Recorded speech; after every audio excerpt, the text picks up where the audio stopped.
കുറച്ച് ഫാക്ട്സ് ആയിട്ടാണ് വന്നേക്കുന്നത്. ക്യാമലിന് മൊത്തം 3 ഐലിറ്റ്സ് ആണുള്ളത്. അതെങ്ങനെയാ 3 ഐലിറ്റ്സ് ഉണ്ട്?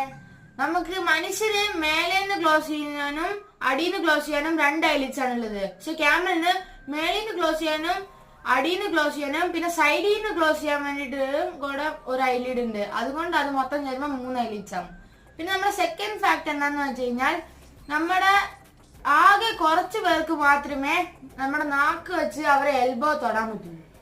ട്രൈ ചെയ്ത് നോക്കുന്നു. എനിക്ക് ട്രൈ ചെയ്യാൻ പറ്റുന്നുണ്ട്, പക്ഷെ അബിക്ക് പറ്റുന്നില്ല. എനിക്ക് കിട്ടില്ല. ഒന്ന് ട്രൈ ചെയ്ത് കാണിച്ചാ. എനിക്ക് ടച്ച് ചെയ്യാൻ പറ്റുന്നുണ്ട്. അപ്പൊ നമ്മുടെ തേർഡ് ഫാക്ട് എന്താന്ന് വെച്ച് കഴിഞ്ഞാൽ നമ്മുടെ കൊഞ്ചില്ലേ അതിന്റെ തലയിലാണ് അതിന്റെ ഹാർട്ട് ഇരിക്കുന്നത്. നമ്മുടെ ക്രൊക്കഡൈലിന്റെ നാക്ക് അതിന്റെ പുറത്തേക്ക് നീട്ടാൻ പറ്റില്ല. പക്ഷെ ഉള്ളിൽ വെച്ച് അതിന് എന്ത് വേണേലും നാക്ക് അങ്ങോട്ടും ഇങ്ങോട്ടും കൊണ്ടുപോകാം. പക്ഷെ പുറത്തേക്ക് മാത്രം നീട്ടാൻ പറ്റില്ല. ആണോ? ഓക്കെ.